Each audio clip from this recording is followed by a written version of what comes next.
Здравейте, аз съм Думлорд и започваме една нова поредица на Don't Starve. Няма какво да се бавя, почвам направо по същество. Никакви настройки на света няма да правя, не съм като някои ботове да си улесняват играта и да правят там разни простоти, без чудовища, без вълци и върклаци ли са, хрътки или са, кучета ли са, не ми дреме, семено, така. Айде да почваме. Значи храната е много важна. Също ще обяснявам като играя. Може да има някои хора, нали, примерно да гледат, да не знаят какво правят, какво да направят и това ще обяснявам. Така, я да търсим сега разни работи. Малковче. Знаете, понякога ще изпадам в... да знам как да го кажа. Ще се лигава доста понякога, защото... да знам. Има разни хора до мен, къде... такова... нали, ме размиват понякога и заради това. Та, ще караме направо. Цветя. Супер. И кремък, добре. Играта е на руски, без да исках я направих на руски, няма значение сега това. Цветята са хубави, качват музика. Саплинчета. Така, я да вземем сега тук разни работи. Значи, първата вечер от сега ви... какво? Нещо.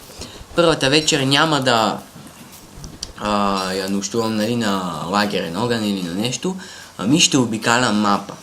Нали, да го разузная. Няма ли бизони, бе? Тъп камък. Дори няма злато по тях. Не знам, що ги направиха така в новия апдейт. Все пак не е моя работа, да да си правя така. Малковче. Ега ти късмета. Да намеря сега и безплатно злато. Съм голям пич. Тъй. Продължаваме. Така. Значи, я да видим сега. Зайци. Също ще гледам да оцелея до някъде след зимата. Както видяхте, не съм барал никакви настройки, нали, за зима и такова. Също така е по тези, не знам как да го нарека този байом. По него има и такива камъни, от тях има злато. Така, понякога, не винаги. Го скопаме. Също гледам да правя повече неща за един ден, не да се мотам, нали, първа нощ да нощувам и такива работи. Ето още една дупка на червели, де да знам какво е. Знаете, малко съм бот с тази игра, почнах я преди една седмица и така. Сега гледам да снимам малко епизоди на нея. И добре. По-късно ще влезнем в онази дупка, но първо ще забера малко храна. Ще го гладнявам. Така. Добре. Мисля на другия ден да събера малко цветя за мозъка, пък не ми пука сега. Ще ги събирам като момиченце и хич няма да ми дреме какво говорят хората. Така, щупиме се кирката. Стига, бе, тия кирки много слаби. Така. Значи, винаги си поставям като за цел да събера 7 злато, нали, още от първия ден, за да мога да направя и двете машини. Те са онази първата научна машина и втората. Пък после ще видим. Тук е някаква мъгла, това да не е гробище, бе. Може и гробище да е. Така. Я да видим. По-късно в някой друг епизод ще разкопавам гробове. Айде, стана вечер, за да се свечерява. Ще взема една факла и ще карам с нея. Така. Ще направя поредица на играта. Значи, безплатно злато. Кой ти го дава? Ти късмета, голям съм пич. Значи, по гробовете има безплатно злато. И блести яко. После да взема да ги разкопая, там падат си разни кристали за Ice Stuff и Fire Stuff. Я да видим мапа. Така. Значи, добре. Добре върви, ама можем ли да си направим някакво огънче? Добре. Факли ще караме първата нощ, както казах. Защото няма да се мотам. Ай тези камъни какви са? Твърди нещо си там. Моля ви се, пишете в коментарите какви са тези камъни и за какво са, защото не знам, още съм нов. Нали, като гледам не могат да се чупат ни с кирка, не знам, с чук ще могат ли или с нещо.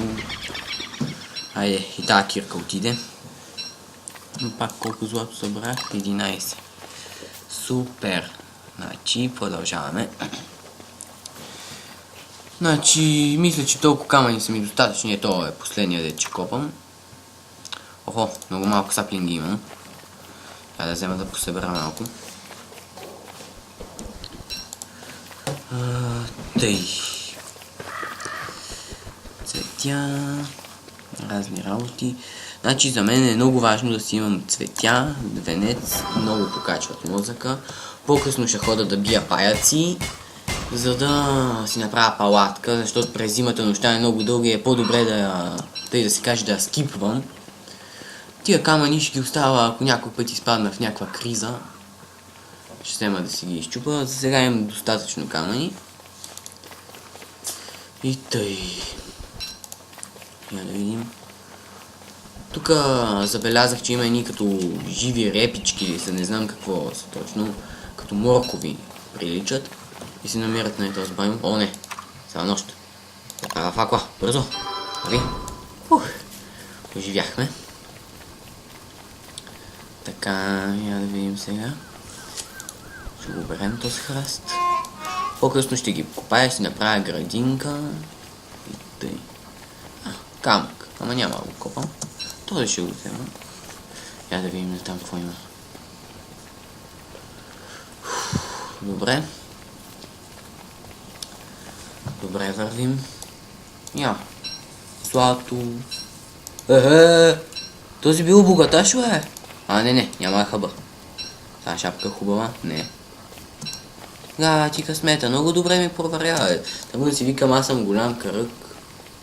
То взе, че още от първия ден, гледай, злато събрах. Такива работи. Камъни, още камъни. Изпотребвали са ми тъпи камъни, бе, умръзаха ми. Сега да намеря бизончета и се засила при тях, си направя няколко фермички. Ще разкопая уния гробища, където намерих. И така, ще дочакам зимата.